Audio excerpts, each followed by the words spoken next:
Welcome to Trail Nutz, the podcast that digs into real stories from real riders about real trails. I'm your host, Marc LeBlanc. To kick us off for the new 2025 season, I wanted to dig into what I call a founder season. So people that really influenced a movement within the mountain biking space. And I was thinking about where would a good spot to be to get started. We're based in Canada, and I thought of two brands that really stand out to me. One is Rocky Mountain Bikes, and the other is Race Face. These are two brands we see consistently, and we have for a long time in the mountain biking sport. And I'm very fortunate today to be joined by Grayson Bain, who is one of the founders of both brands. Grayson, thanks so much for joining us today. Yeah, you're welcome, Mark. Just to get us started, I was wondering if maybe, what's your background? What was your path before you got to the spot where back in the 80s, Rocky Mountain Bikes became a thing? What brought you to that moment in time? Just give the audience a bit of a snapshot. Well, I I was cycling home from a job at the gas station with an old, actually at the time it was quite a new purple Jobert mountain bike, and I rode through an intersection, and a left-hand driver didn't see me, and I cracked my leg open and ended up in hospital. And during the recuperation, my dad, much to everyone's shock, he was a professional geologist and taught at the university, decided he was going to buy a meat pie factory. What's that got to do with bicycles? Well, we told him not to because it was just ridiculous. Why would we want to buy a meat pie factory? So he changed his mind and decided to buy a bike shop down the street, which was called West Point Cycles. And of the four sons, I was the only one who had the time, because of my broken leg, to actually spend any time around the bike shop. The other guys were always busy doing something else, my siblings. So that's what got me started, Mark. It's kind of an interesting origin story. So you're spending time at the bike shop, and this was the early 80s. Mountain biking was really just in its infancy. What spurred that moment where you said, you know what, we're going to make Rocky Mountain Bikes? What led us to that becoming a thing? Okay, so this was actually the early 70s, and then fast forward to the early 80s where, we had some bike shops, and we were selling road bikes. Like, there was no such thing. In fact, I could go into a bit of history, Mark. The mountain bike was never even a thing. Like, the words mountain and bike were actually trademarked by Gary Fisher. And that's a long story how it happened, but there was no such thing as a mountain bike. So these racing bikes, people would come in they just asked for a bike. They were 10-speed bikes with drop bars and skinny tires and really stupid braking systems and not designed at all for the streets of Vancouver. In the case later, we were in Edmonton as well with a bike shop. And we had guys like Stormy Archer Tom and Paul Rudolph and others taking these bikes, pulling them apart and putting on sturdier parts so that they could be ridden up and down curbs, so they could go across bumps and not break the rims open. And so the more we did this, the more we realized people don't want these roady bikes. They don't want bikes that are fragile and can go super fast but can't stand a bump. And the more we looked at this, the more we thought, well, maybe it should be something else. It should be a different bike. And as we worked through it, Jacob, who was one of the employees at West Point Cycles at the time, started looking at relationships in Europe that had cyclocross product and other things. So anyway, long story short, we started Rocky Mountain Bicycles as a result of being threatened by our distributors at that point for messing with their bikes. We were messing with them so much they weren't even really identifiable as racing bikes or the bikes that we were getting out of boxes. We were just basically trying to modify them and create a better, stronger bike. And that was the beginning of Rocky Mountain. We ended up meeting Tom Ritchie in California and ended up going to Europe with him and then Japan. And so that's the start of it. So the first go with Rocky Mountain Bikes, if I'm hearing you correctly, it was more just to address a need for a better bike in the city just for urban riding. Curbs, bumps, in not great roads. When was the evolution when it became a trail bike? When did that start to emerge for Rocky Mountain? Yeah, that really came with Tom. Tom Ritchie. We saw things happening in Mount Tam. They had the repack race down Mount Tam in Marin County, Northern California. And we realized, hey, these can be ridden on fire roads. So we also started riding them in the Pacific Spirit Park in Vancouver here, which is a large park near UBC.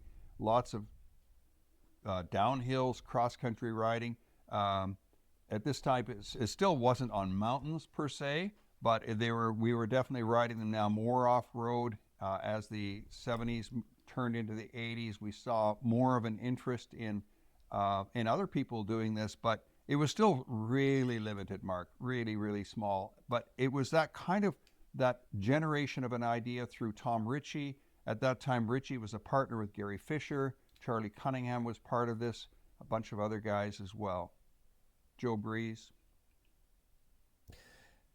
It's interesting. Like, my age, I was in the 90s when I was starting to get into it. I was like, this is cool. I didn't really have a mountain bike. I just had a bike that I rode in dirt trails and things. But when I started actually getting into it towards the end of the 90s, I was starting to race, and Rocky Mountain was one of the brands. There's a few brands that you would always see. You see your Trek, you saw GT back then a lot. You saw Gary Fisher was still around as a standalone brand, and Rocky Mountain was right there. What was that? When you launched, did you think it was going to become a brand that would go and have that national recognition, or even beyond to more of that global recognition? Did you expect that to happen? Oh man, my first trip to Toronto and Montreal, I remember going in to see Cycle Paul in Montreal, and I don't know if it was Duke's or another shop in Toronto. They looked at these things, and they didn't, like, we had a bike called the Sherpa. The first bike wasn't even called a Rocky Mountain. It was called a Sherpa super scooter. And they didn't even think that these would ever sell. They thought it was just a ridiculous fad. Like, these fat tires, it's so heavy. Who's going to ride this thing? And we don't have mountains around us. They'd have to go a long ways to go to mountains. So, no, Mark, we didn't think there was going to be a global appeal. We just thought we were catching some sort of little thing happening. We saw it as definitely useful in Vancouver. We wondered whether Montreal and Toronto would ever pick it up, and the first indications of bike shop owners was no, we don't want this. In fact, there's some interesting video footage of shops saying, it's just a fad, it's going to go. Yeah, can you imagine if that had held true? I grew up in the East Coast, Canada, and Rocky Mountain was present there as well. Like, it was right across the country. So I'd like to switch gears a little bit. Tell me about Raceface, because that's another huge brand in the industry. Like, my young child, he got some Raceface armor for Christmas and some Raceface pedals. He's very excited. Cool. He's pumped about them. Yeah. So tell me about where that came about, how that came about. So you can imagine Rocky's moving along, and we're creating this product, but everything on it is designed by somebody else, including the cranks. And we found that if we did any sort of, like, at this time, the bike's getting stronger and stronger. We're in the mid-90s now. You were around with your bike, and a lot of the cranks were just not, they were built for weight reduction. And everybody still had this idea that somehow in the back of their head, weight is really important, so build light. And so Shimano had this idea. Suntour and other companies making cranks had this idea. And this guy who, and I just actually told the story, I posted it on my blog site about Bryn Johnson. He was he was on the parts counter of our wholesale company in Richmond. And he said, hey, Grayson, I got this idea for a crank. I think it could be stronger than anybody else's. And he showed me some drawings, and I said, well, let's see if we can get that machined here in town. So we went to a company, and we got a few machined, and we had to deal with different metals, and we tried different things. We came up with 5 of them, sent them out. And at this time, Mark, we didn't have any testing for these things, like lab testing. Our riders were the testers. They were the kind of the crash test dummies, you could say. And they would ride these cranks, and they loved them. They were so stiff, and they didn't care that they were heavier. And so we thought, let's launch this crank. And at that time, we didn't have a name for it. And we thought, we don't really want to call them Rocky Mountain cranks. That sounds a little dumb, because they may have appeal wider than just our own brand. So we came up with the name, and that's a bit of a story in its own, which I won't bore you with right now. But how we got to the name Race Face and how that was birthed. It was basically just a division of Rocky at the beginning. It's interesting. I like I mentioned, I can't imagine not seeing that brand. I was working at a bike shop in St. John, New Brunswick called Bike Works at the time, and we'd have these free ride videos. We'd always have videos on in the store just to get people excited. And you'd have like the Crank series or the North Shore Mountain Biking series, and all those guys were riding Race Face gear. Regardless of the bike they were on, it had Race Face componentry. How, if you think back to that free ride movement that started whenever it started, it was definitely at a peak frenzy, I think, by the late 90s. How impactful was that to what you were doing with Race Face and Rocky? Yeah, that's a cool story. So we were all busy doing our race teams. Everybody, us, Specialized, Cannondale, all the guys. We all had race teams, and we were racing in U.S. and Germany and places, even Japan and all over. But we started sponsoring these lifestyle guys that didn't really want to race. They just wanted to play around and have fun and ride big gaps. And they were guys that are now legends. Brent Tippie, Wade Simmons, Richie Schley, and a guy, I can't remember his name now. You may have to help me with this, Mark, but he put out the video Cranked. And we were riding on the North Shore, a lot of rides on the North Shore, and he saw us and he put out this video Cranked, and it just took off. At that time, we had called our riders free riders, and Cannondale had trademarked that name, and they gave us a cease and desist letter. So we had some real fun with them because we thought, well, how can they trademark free ride? I mean, that's been used in snowboarding for years. But we thought, okay, they're trademarking it. So we decided to call our riders Thrill Riders, and we put big wigs on them, and we played around and had some real fun in the early days. They had Canuck jerseys on. And long story short, that Cannondale cease and desist letter was withdrawn. Everything became free ride. And it's just like, again, we had no idea that this playing around in the hills of North Shore, Mount Fromm and Seymour and Cypress, that would create such a movement. At that point, there was no bike parks in mountains like Whistler and stuff like that. There's nothing like that. This was all completely unknown to us. And we thought that it was still going to be downhill racing, cross country. But as the movement started, freeride just took off. It became way bigger than any competitive downhill cross country races. Yeah, I can't imagine. I remember seeing the clips of the Whistler Bike Park way back when. I was fortunate enough I was there in September, and it was a lot of fun. I'm not big into any huge massive gaps myself, but I was on some of the jump runs. It was a lot of fun. Yeah. I think it's really interesting. Think about the evolution. You were obviously around at the inception of mountain biking when it wasn't even a mountain bike. It was just a more sturdy bike. I look at what's going on in the industry. We've seen things like suspension show up. We've seen beefier rims come up. We've seen fat bikes, clipless pedals, carbon frames. Now we're talking about dropper post, and we're talking about wireless shifting, which I got on my gravel bike in August, and that just is mind-boggling. I thought I'm a tech guy by trade outside of biking, but I was very skeptical of this wireless shifting. Where do you think the cycling industry is going next? Well, and motors, Mark. And motors, the e-bikes. Motors on regular bikes. And you think, oh, that's just for the wussies that can't ride up a hill. But think about the days when downhill skiing was about climbing to the top and doing one more run. So you may get 2 runs on grouse or something like that. It's the same as what's happening today. There's people that are doing multiple runs because they can get up the hill faster. Mm-hmm. Anyway, I don't have a lot of opinion on this. I had no idea when we created one of the first full suspension bikes in the world, which was the Edge in 1992, I think, 92. It had something called a Horst Link, and I had no idea that full suspension would become such a big deal. I would say, though, that innovation generally it's interesting because sometimes it's not the big companies that pull innovation forward into our lives. It's often the small startups. So I would look at the small companies on the side of the industry, somebody who's doing something that's just a little bit quirky, a little bit interesting, and they may be doing something which is going to be the next big innovation in mountain bikes. But to ask me, I don't know right now. I wouldn't know. I don't know if anybody knows. If you had asked me 15 years ago, do you think you'll have wireless shifting? I would have outright said no chance. Yeah. Even a year ago, I was skeptical. Now I want to retrofit my mountain bike with it. Yeah. So Wow. who knows? We'll see what's next. Thinking about the journey you had with Rocky, with Raceface, I've got a couple of questions, and the first one is: are there really any standout moments? You just said, like, "Gee, like here I am in this moment. This is really special," or maybe even retrospectively, do you have any moments that really stand out? Yeah. Oh man.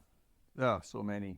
In terms of riding, or in terms of the sport, like where All I of the was above. involved in the sport. All of it. Oh well, let me give you one of each then. I remember in Germany, we were early on. This is probably late late 80s, and we were called Ferrari of the mountain bikes. They had just come out with a magazine called Bike. It was selling like crazy. It was from the surf background, and the editor came to interview me at a trade show at Friedrichshafen, in a big trade show in Germany, and he says, "What is it? What does it feel like to be named the Ferrari of mountain bikes, like the top brand, the top of the top?" And I just kind of mumbled my way through an answer, and he just basically said, "What the frick is wrong with you?" And Mark, I just felt like an imposter. I felt like I don't really belong here. I didn't have that sense of awareness that, oh, I've arrived at the top, and I just felt, oh, I guess I'm supposed to say something now. And it stands out as a moment because I just felt, in a sense, uncomfortable in the spotlight, uncomfortable in my own skin, and yet the reality was that we were there, and it was never me. All of these things like Raceface is really Bryn Johnson's story. Suspension, rear suspension, it's really a combination of a guy named Marshall Kant and Lance Bolin and a few others. It's not me, but sitting in that spotlight, that was a poignant moment. Another one was, we got Bike of the Year in North America here. Again, a huge honor. The company was going through horrible financial strain. I had just lost my dad. He had just passed away early in his life. And all of this was happening, and it was just kind of like this amazing moment where do I understand who I am as a person, as a Bike of the Year, and financial stress, and losing my dad, and I just again caught me almost breathless that I could be at this moment, and felt a little bit almost out of my skin. Then from a riding perspective, riding Moab Slick Rock. If you want to do some riding, Mark, anywhere in the world, try that. That's amazing. Moab Slick Rock. It's just crazy trails, and grippy as anything. You don't have any issues with the stuff you do. I don't know about New Brunswick. You probably have a lot of leaves and moss and kind of slippery areas. Well, Moab has nothing like that. It's super grippy, but it's super dry, right? So that's fun. Yeah, do you want me to continue? Well, actually, I'd like to just interrupt you a moment, because you touched on something that it's been a common theme as I go through these podcast recordings. And you touched on the team around you that helped foster all along. Tell me about how that came together, and how important or critical was having that great team around you for the success of these two companies you founded. Yeah, I figure I've done a lot of thinking about that, and I think throughout my life, I understood team, but I also maybe underestimated the value that it is and was. So yeah, for sure, in the early days of Rocky, it was people like Dan Gerhardt and Jacob Halbrod, who now own Kona, and they were instrumental in a guy named Sam Mack, who took West Point Cycle and brought it into being quite a strong brand here in Vancouver for a retail shop. Bryn Johnson and all these guys. I think what I had the ability to do, Mark, is just pick people that had some innovative, creative elements and push them forward in the company and say, hey, I think you can do this. Now, we lost some stuff. We gave up some, like, we had the very first lighting system that was battery generated that really gave a good bright light out in the market. And we had a brand and we had it going, but then we just couldn't keep everything going. There's some things fell. Synchros was another company that came out of Rocky. Well, you could name a bunch of them. Kona came out of Rocky, Brody, the Curve. They're all people and brands that we kind of weren't able to foster inside of Rocky, so they got spawned off.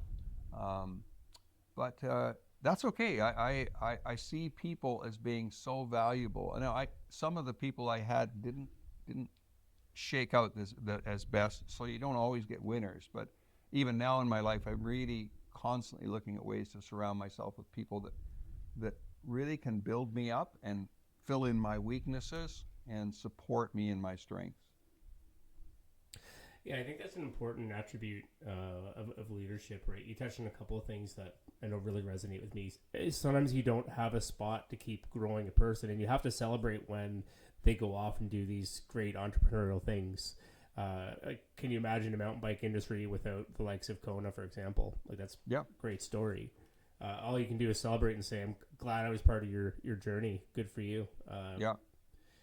Yeah, I think my takeaway there really is just not only within the riding community, but in the industry as a whole, there's this really strong sense of community. It comes up again and again in just about every podcast that I've recorded. Thank you for sharing some of that background. Looking ahead, you touched on one of my questions already. It was really around what is your all-time favorite trail, and I think you got to that in Moab. Would there be another one that you would say, if you were going to make a recommendation, what's another one of your favorite trails of all time? Yeah, I would say Lake Garda in southern Germany, northern Italy. It's just amazing riding. That's where the trade show was based. But wow, just spectacular. And because it's so old, part of it, you're actually riding on an old Roman road. You're riding up cliffs. You're visiting a monastery. You're stopping for a beverage in a little auberge, a little hotel. It is just stunning and very, very different from any riding here, where the country's so young and everything's so fresh, and trails have been created maybe just last year or something like that. So I really that's a bucket list thing, is Lake Garda. It's beautiful. Very nice. And the other question I usually pair up with this is, what's your favorite bike of all time that you've ridden? Yeah, I would say it's the Element. We created the Element back in 1996. It was a 4-bar linkage. It was the very first one. Very unique design at that time. It didn't have a lot of bob, and it wasn't a lot of chain creep and other issues that were really big during those years. And as you know, it still exists. It's dramatically longer, lower, faster, more comfortable, all the things. But if you ever look at an old bike like a 96, or even all the way up to say 05, 06, they are very different bikes than they are today. And these are all mountain bikes, but they're just dramatically different. The way the cockpit was actually longer from seat to handlebars, but the wheelbase was way shorter, so they were quite twitchy. And the chainstays were short, but the overall length, the wheelbase length, was way shorter. So yeah, I would say the Element. Yeah, nice. I was thinking as you're describing some of the changes, I think about back to some of my early bikes and think about my new Trek Fuel that I'm riding, and the architecture, the design, the geometry, it is so drastically different. My Fuel I'm riding is more of an enduro kind of layout with 29-inch wheels, and it just feels like this big long thing. which is very distant from my nimble 26ers back 26ers even 10 years ago. Yeah. Everything's changed. Kind of wrapping up here, Grayson. Thank you so much for sharing your stories through the origins of Rocky Mountain, through the origins of Race Face, some of the changes, of the triumphs that you've had. And I really enjoyed hearing about the team around both of those brands and the things that they've done. Any closing thoughts from you on our discussion today? Well, for me, I do ride a lot still. Got this old jersey on. This is like a bomber fork. I don't know if you've even heard about that. Marzocchi from way old. Had some. Yeah. I had some. Avid brakes, Brico glasses. There's Louis Garneau Fox shocks, of course, which they are now the owners of Race Face. But I ride mostly on gravel now. So I think gravel bikes are fantastic. I had an inner ear injury actually on my way back from that very trade show in Europe, and it threw my balance off. So it was around the time I was selling Rocky. I was in it was a pretty difficult time for me. It was 98, end of 97, 98, and all the media were out, and I was doing a shoot with, I think, CTV News, going down this massive hill just outside of Vancouver in an urban park. And they said, just take this hill and then we'll close the shoot off. And I took the hill and I did an endo. And I can blame my inner ear injury or whatever, but I did this endo, and the TV cut, and then they said, hopefully Rocky has a next life after Grayson's left the scene. We wish all the best to him. And I'm thinking, oh boy. And that was really the end of my mountain bike career. Now I ride all gravel and I love it. Absolutely love it. Put a lot of kilometers on, but I'm not a mountain biker. I actually don't own a 29er anymore. I don't own anything like that. I just give it all to my other kids and stuff like that. Nice. The gravel bikes are a lot of fun. There's a lot of versatility. Super. Yeah. I think if you have just a road bike, you kind of go out, your destination. But when you go on a gravel bike, options are limitless. So that's right. Again, thank you so much for your time today. Thanks everyone to tuning in, listening to this episode of Trail Nutz, the podcast that digs into real stories from real riders about real trails. If you enjoyed this podcast episode, be sure to follow us on your favorite podcast platform. We're out there on all of them, and tune in next time. Thanks so much.